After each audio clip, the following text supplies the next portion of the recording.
Hello viewers, this race on Gran Turismo 7 this week is proving to be an absolute killer. It takes place around Watkins Glen in the Bugatti VGT, and as you can see, this car is not very easy to drive, proving that this is going to be a very chaotic and meme-worthy race. It's this new chicane of death, which to be honest in any other car is not that difficult, but in this car it is an absolute death trap. So let's jump into practice, and this is where I'd first discover just how difficult this thing is to drive. Heading into the chicane, the rear end kind of wants to turn more than the front end, and that's not an ideal scenario when you're going over 150 miles an hour into a chicane. Now this time around I got it a little bit better, but this car, yeah, for some reason it's very, very snappy. You have to be ultra precise in how you drive it, and that makes for a very tricky challenge. Eventually though, I did manage to set a time of a 28.037, putting me 7th on the grid for the first race. So let's see what happens when you put 16 people on the same track at the same time with this very fearsome machine.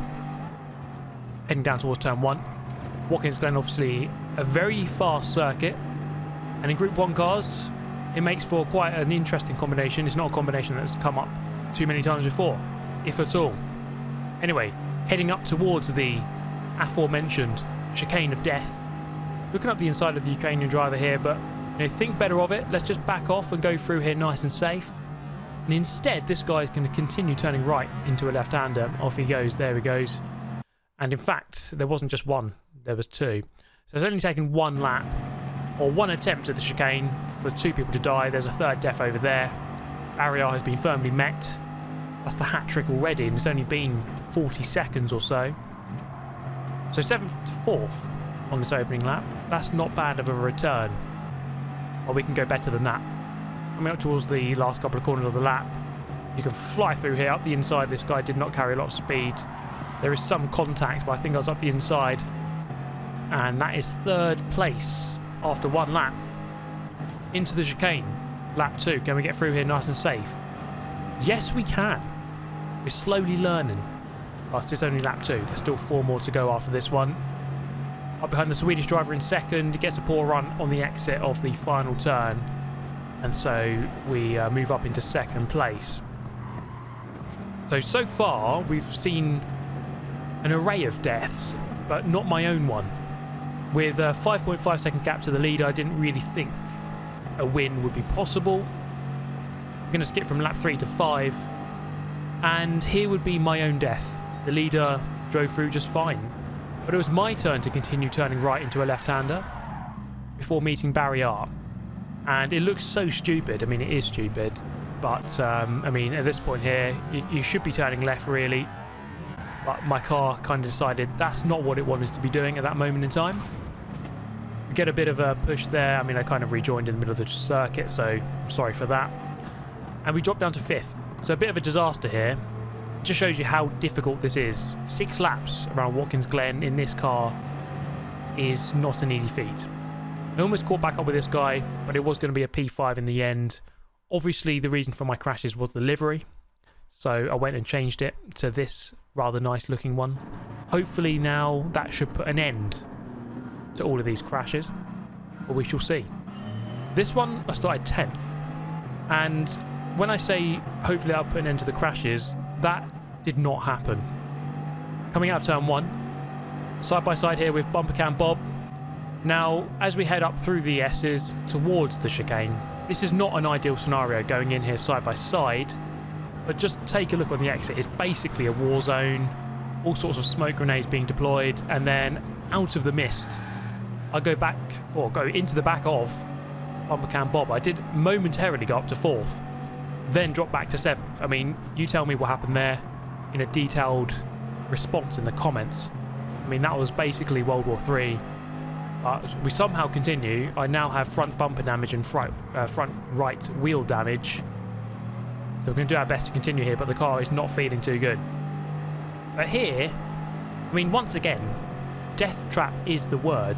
I mean, the two guys in front aren't even in the Bugatti, but this chicane is proving to be a chicane of death at this moment. So we go in here, back off slightly, And you see, as we go through, I do give the... Yeah, I mean, I do kind of kill him. As, yeah, not an ideal scenario. I do move up into third. Not without his fatalities, though, were those overtakes. So not the best moments for everyone involved. So the fatality count is increasing by the corner. This is not an ideal scenario. I do move up into second in better news. And then on the final lap, it was about to happen, wasn't it? Sat here in second. I come through the chicane. And nothing happens. I'm just lying. I was not going to crash.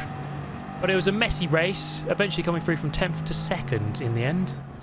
I mean, it's fun trying to car for everyone, but my goodness, I need to qualify a bit better. And that's exactly what I tried to do here. My qualifying time was a 28.037, which was okay. I think you need to at least get in the 27s, which I did there, 27.9. Next time around, just learning how much speed I can carry through that chicane. You can almost, I think, pretty much take it flat out if you get it dead right. Not easy to do, though. Crossing the line, 27.5. We are improving lap by lap. And once you learn how much speed you can carry in the corners, it really is quite crazy, this combination. Eventually doing a 27.3. I will go over my better qualifying lap later. But let's jump into the second race. Starting 5th on the grid. Now the Portuguese driver here doesn't quite get the run you'd like. So I got the inside and he actually backs out. Sensible decision. So we can all go in here single file, which is kind of what you want. If you try to go in there side by side, you're asking for trouble and you're looking to be added to that fatality list, which is not what we want. Anyway, looking at the back of third place, in the previous race we had a very intriguing moment where I went up 3 positions during the chicane. That's about to happen again. Sometimes it's best to be patient in a race, and this was a classic example of that exact thing. You see the top 2 going side by side. I just know it's all gonna go down in about 3 seconds time, and that's exactly what happens. As we go through, one of them continues turning right, and then they both collide with each other, and much to my surprise, I go from 4th to 1st in about 1 second. Beautiful stuff, but this race is not actually over yet. So as great as that was, we still have to race hard because we have this Portuguese driver very close on our tail. Towards the end of lap number 2, I made this very stupid mistake, just drifting a little bit too wide on the exit of the penultimate corner.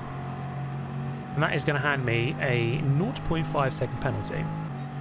And after serving it, I did lose the position, dropping back down to 2nd. So this was my best chance to win a race, but it was slowly fading away. As you can see, the Portuguese driver really confident through the chicane, and braver than I was, I must say. I really had to build up my confidence to get the speed through that turn, or that sequence of turns. Through here, definitely gaining, and so this would turn out to be a really good race as we head through the heel of the boot, the toe of the boot, sorry. Very, very much on his tail now, close enough to go for a move, look towards the inside, which eventually opens up. We go for it, and there is contact, so I kind of back out here, let him go, and fairly innocuously drives wide over the track limit, gets a 0.5 second penalty. So I decided, once he served that penalty, I was going to back off and just let him go back in front. Bit of sportsmanship for you there. I don't think I necessarily had to, but I did. So that's what happened. Into the final lap though, still a close battle until this moment, just drifting a bit too wide beyond the track limit. In the exit of turn 1, I knew instantly the stewards would not be looking down favourably upon me. So I went for the overtake, and my only solution here was to try to get past him and then just gap him as much as possible and hope that I could open up enough of a gap.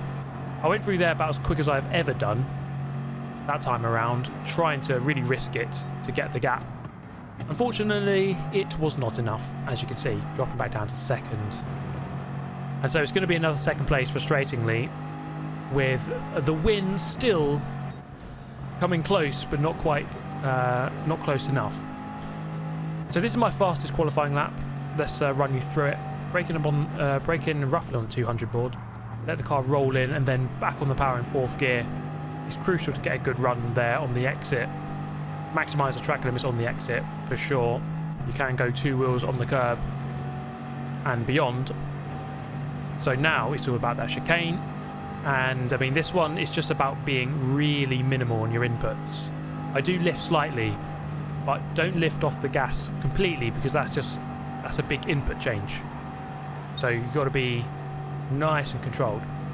Through the right, you can go flat out through there. Into the left, this is a really tricky corner because the car again kind of wants to snap away from you on the way in, so you do have to be mindful of your inputs. And again here, I mean, it's pretty much every corner you have to be so careful. Out in third gear, use that extra tarmac on the left to get a better run. The ghost serving a penalty, so we're not going to worry about that.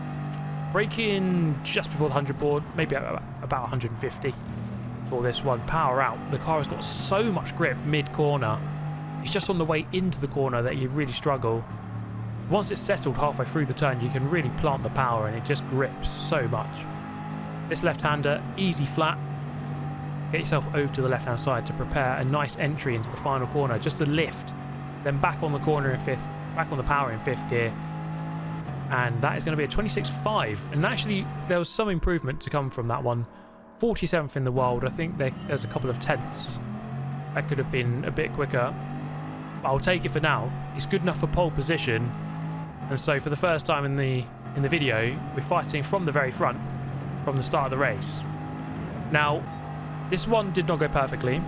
I did have this half moment through the chicane. I did unfortunately cut the final apex and therefore get a penalty, as you can see there. Upon serving it, I did not have enough of a gap. I was going to lose the position, so I was thinking, oh my goodness, deja vu again. I'm not going to finish second, am I? But coming through here, this was a bit of a surprise to me, to be honest, because I put my car on the inside, not really expecting too much, but he kind of just opened the gap and just kind of let me drive into it. I tried to scare him off the line. I didn't expect it, but, well, he just gave me the space. And that would be that. I didn't really look back beyond that and did come through to eventually win a race. It took long enough, but we got it done in the end. Miracles finally happened, mate. I made that a little bit harder than it needed to be, but finally we get a first place. And that means, of course, we must now hand this video over to the GOAT from the United States, Mr. Scott Speed. And my goodness, guys, this race was unbelievable. 16th on the grid. You're just going to have to watch this whole thing. It was crazy. We do actually have a Toyota in front. Now, most people opting for the Bugatti. It seems to be the best overall car, and it's always a weird one in Group 1, isn't it? The balance between all the cars is not quite there. So the Bugatti seems to be very dominant. And it was so a couple of weeks ago with Monza. There's a couple of cars off already going through the S's. So I'm in 14th. We haven't even got to the chicane of death yet, and people have already died. I mean, I don't want to have a fatality counter on the screen, but it's probably well into the 10 digits by now. Anyway, into the chicane, that guy kind of turns in. I was there just about. And, well, these guys just drive off onto the grass. Another car slow here, and that's a top 10. 16th to 10th, only in half a lap. We are going to continue on Scott Speed, marching through the order. So more cars fighting up in front with a 5-second penalty for driving crooner. The 5-second penalty is almost always for forcing someone else off the circuit. I'm guessing one of those victims earlier on was from him. Into the next right-hander, trying to size our way through here. Good exit. Looking to the left-hand side to cover the inside from the guy behind. And just trying to play this nice and sensible. I do think a podium is possible. 5 seconds to the race lead at this point. But it's so easy to lose time if you get stuck behind someone who's slow or you get into a fight. You can very quickly lose time. Now here, I went up the inside. There may well have been a bit of lag there. It looked like inadvertently that guy went into the barrier. There possibly was a bit of lag, but I can assure you I tried my utmost to not hit him. Anyway, up behind Flavino now, in 7th place. He's in 6th, obviously the best position. Very much tucked into this slipstream, and that's something to be mindful of as we head towards the chicane. Are we going to be heading in here faster than normal? Yes, with the slipstream, so just be mindful of that. I did actually lift off the gas fully there, but then turned in after. So as if you just try to do too many inputs at the same time too quickly, the car doesn't really like that.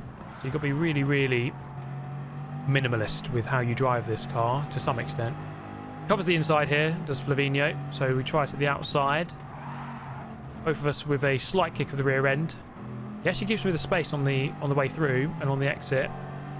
So we're going to continue racing here down the back straight in towards the heel of the boot.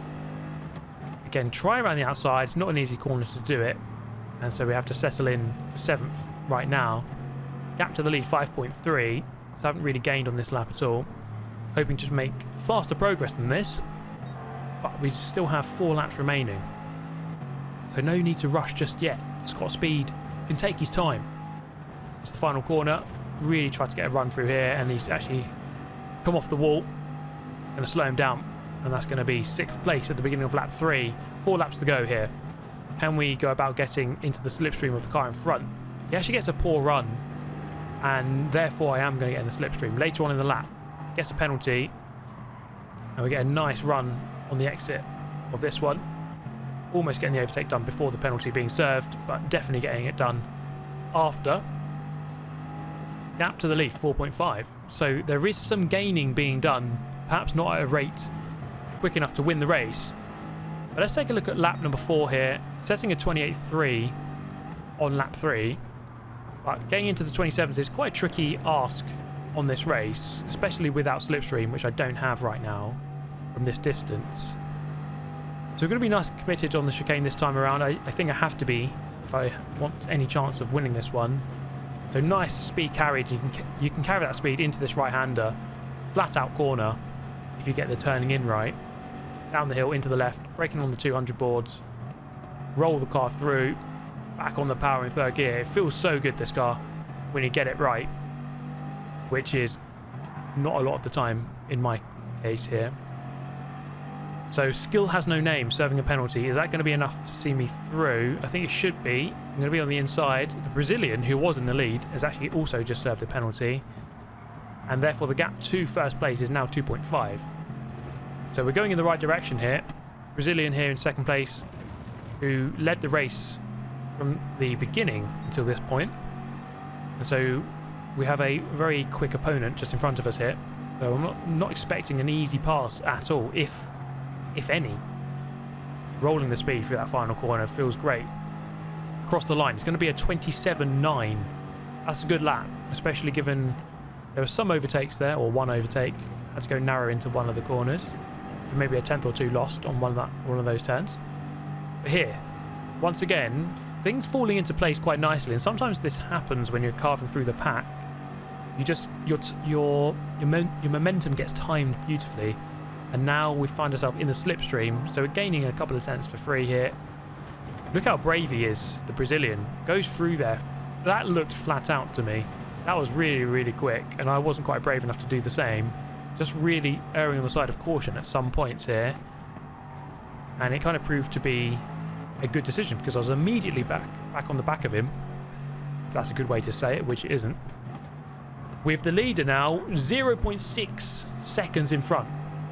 Are we going to get a good exit here? Yes, we are. Magnificent stuff. And there's not much he can do now other than right-hand down me and put me in the wall. But he's not going to. He's got some honour and respect and sportsmanship. He's obviously watched the sportsmanship video before he logged on to sport mode. Fantastic stuff. As we come through here, the leader looks out of sorts. This lead is here to be taken. And Scott Speed does not wait around too often. Through the final corner, he actually carries way too much speed in on the way in, I think, and has to compromise the exit. And so we are going to take the position away. Scott Speed 16th to 1st in 5.1 laps, should we say. That is a fantastic return, but it's not over yet. We still have the majority of the lap to not crash, not get a penalty, and not get overtaken. Can we do it?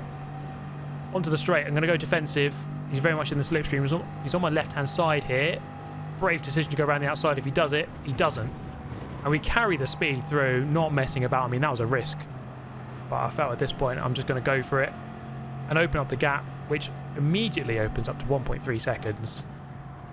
And that is pretty much that. Unless I crash or get a penalty or get overtaken, which I didn't. Coming through the final couple of corners, it was a sensational win. Scott Speed pulling out of the bag once again. 16th to first. Have you ever seen anything like that? Scott Speed was never going to let you down, guys. He's done it again. He's done it again. Hope you enjoyed the video. Catch you next time. Goodbye.